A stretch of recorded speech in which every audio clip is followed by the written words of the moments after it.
7, my Tuesday night at 7 live. Karen here from KarenHadler.com.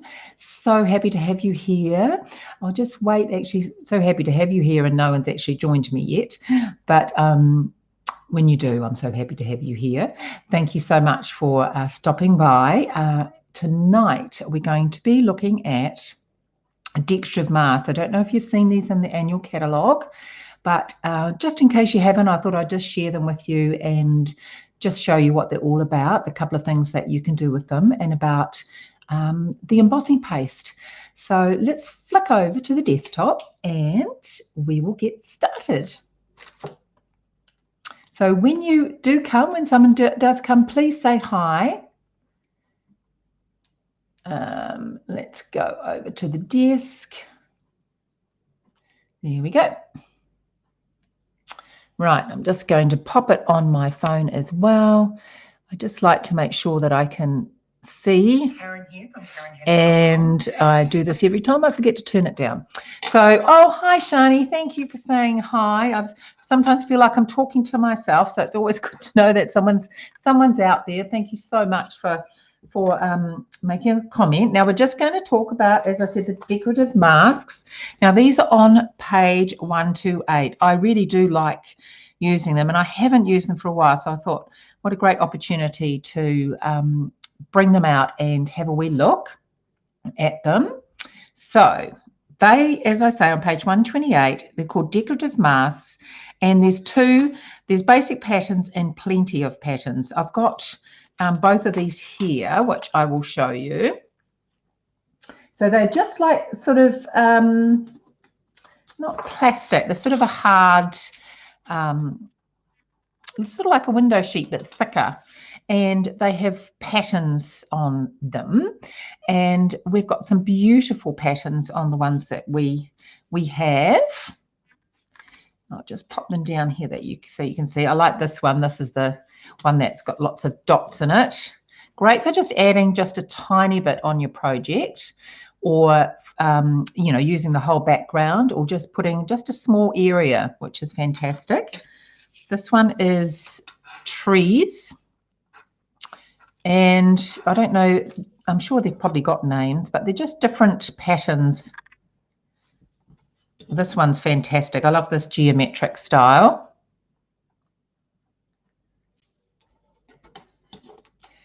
Hi, Lynette. Hi, Karen Hadler, Stamping Up Independent Demonstrator. Thank you. That's me. Okay, so just for one way to use them, let's have a quick look at this before we get on to the embossing paste.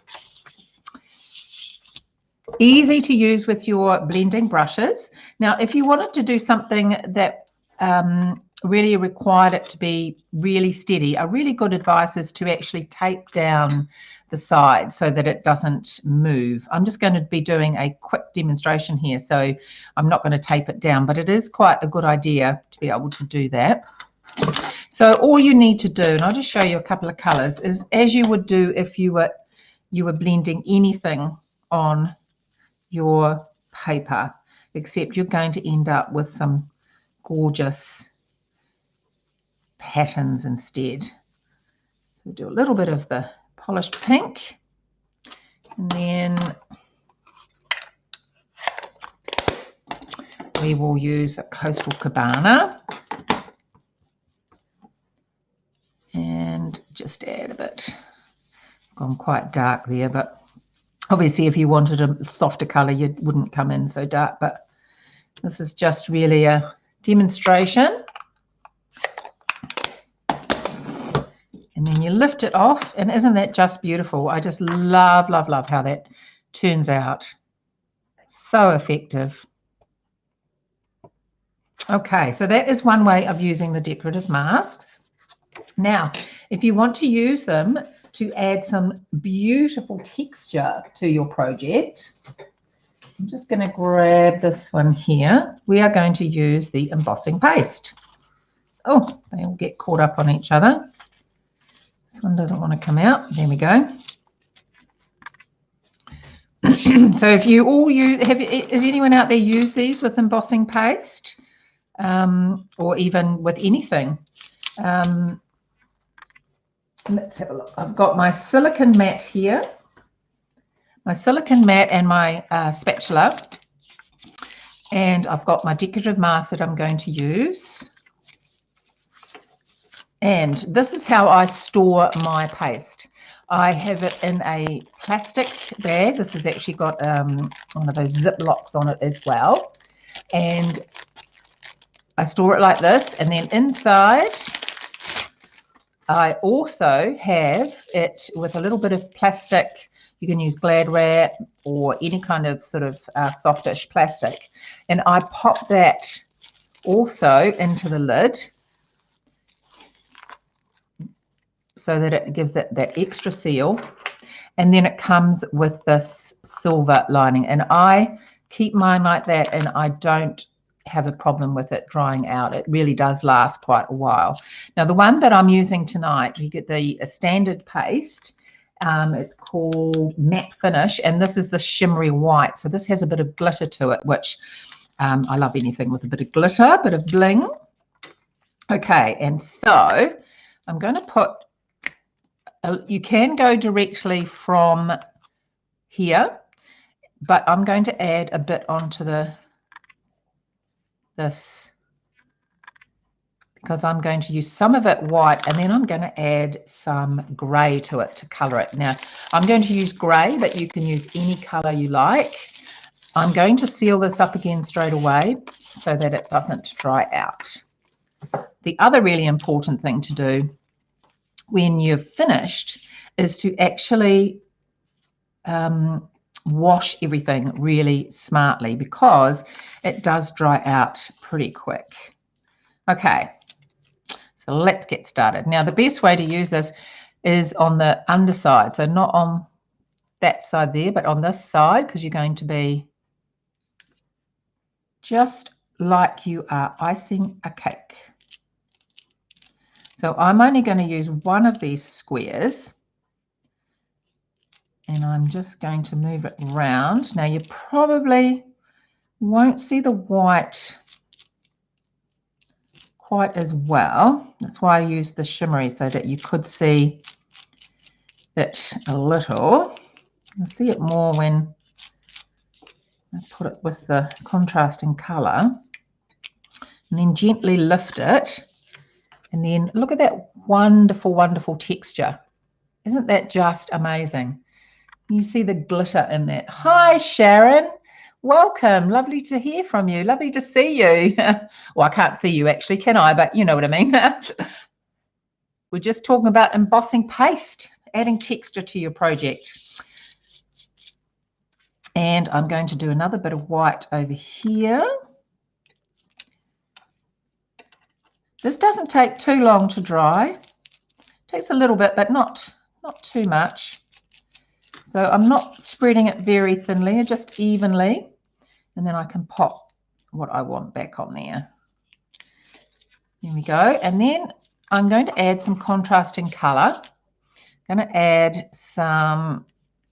Now, the way I do it is I like to add the colour to one side. So I'm just going to put a drop to one side, and you can always darken.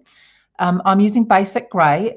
You'll see why in a minute when we create the card, but you can add any colour that you like. Pink, you know, any colour at all if you've got one of the re-inkers. So I like to just add it in a little bit at a time, and so you get the colour that you want. So if you wanted a lighter colour like this, you could leave it at that, or you can add a bit more colour and it will become darker. Oh, excuse me. So that's a nice grey colour, grey with sparkles. Okay. I'm just going to add, hopefully, this colour here.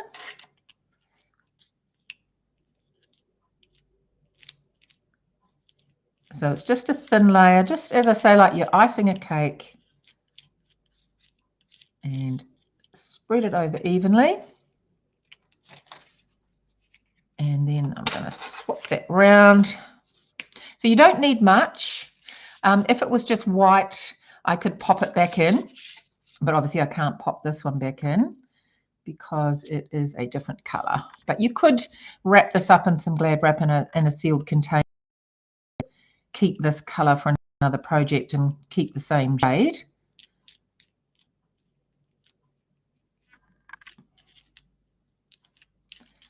There we go. Nice little bit there.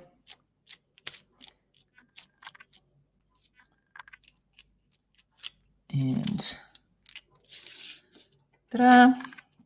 So let's pop that to one side. Oh, thank you, Sharon. Yeah, I love work. I've been ignoring my embossing. Just thought I'd get it out again and play with it. It's just so much fun. Oops. So as I say, it is a little bit wet, and I'll just run my fingers around the edges just to get off the extra little bits that are there, so that it's got a nice straight edge. So that is it completed with both the colors. I'll hold that still so that focuses. And we're going to use it in a card. So I have got another little sneak peek for you tonight. I can't show you inside here until next month, but in the celebration catalogue, there is some beautiful, beautiful papers. We're going to use some of it tonight. It coordinates with the hand-penned suite in the catalogue, in the annual catalogue, and these are beautiful black, grey and white prints, absolutely stunning. So you can colour these, or you could use a blending brush to colour these. I have no colour other than the grey and the white on these beautiful papers. So that's like watercolour. So these are free in the celebration catalogue when you purchase the required 110 New Zealand dollars. Absolutely beautiful. So we're going to be using a little bit of this tonight in the card. So let's start off. We've got the white base, the white tent fold base, and inside I've got a basic grey mat.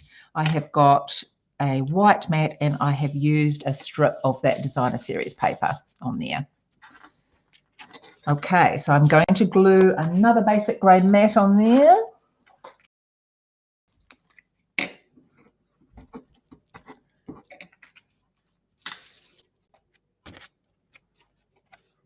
And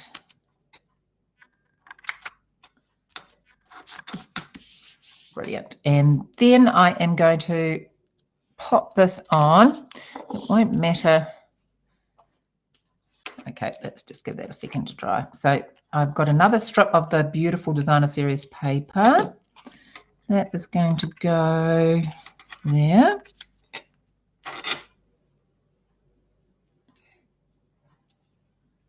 Okay, now this stamp, I just love the fact that this stamp is a vertical sentiment for a change.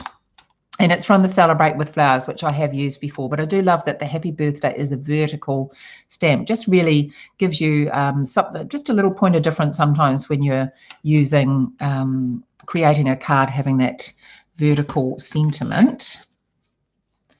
So just run a little bit of glue.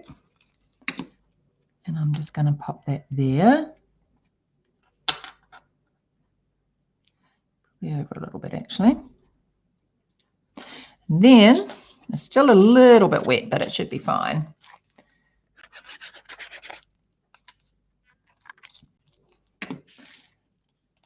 So monochromatic card tonight. Just using the greys and the whites. I don't want to press too hard on the greys and the whites, and then I'm just going to colour some pearls. I wanted some grey embellishments. Oops, wrong end. Now a hint when you are colouring the pearls, not to rub the alcohol blend. So this is a blend pen, a basic grey, and not to run the pen over it too much. It will take the sheen off the pearl. And so you just want to give it a quick colour without doing it for too long because you want to keep that sheen on that curl. Okay, so let's pop a couple of these on. Got a bit of paste on my hands. Okay, where shall I pop these? Might put one here.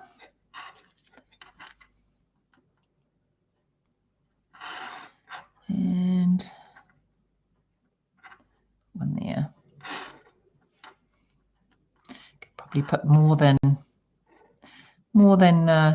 3 on there, I think. They get a little bit lost, but that just adds that bit of grey, doesn't it? I do a couple more, I think. There we go.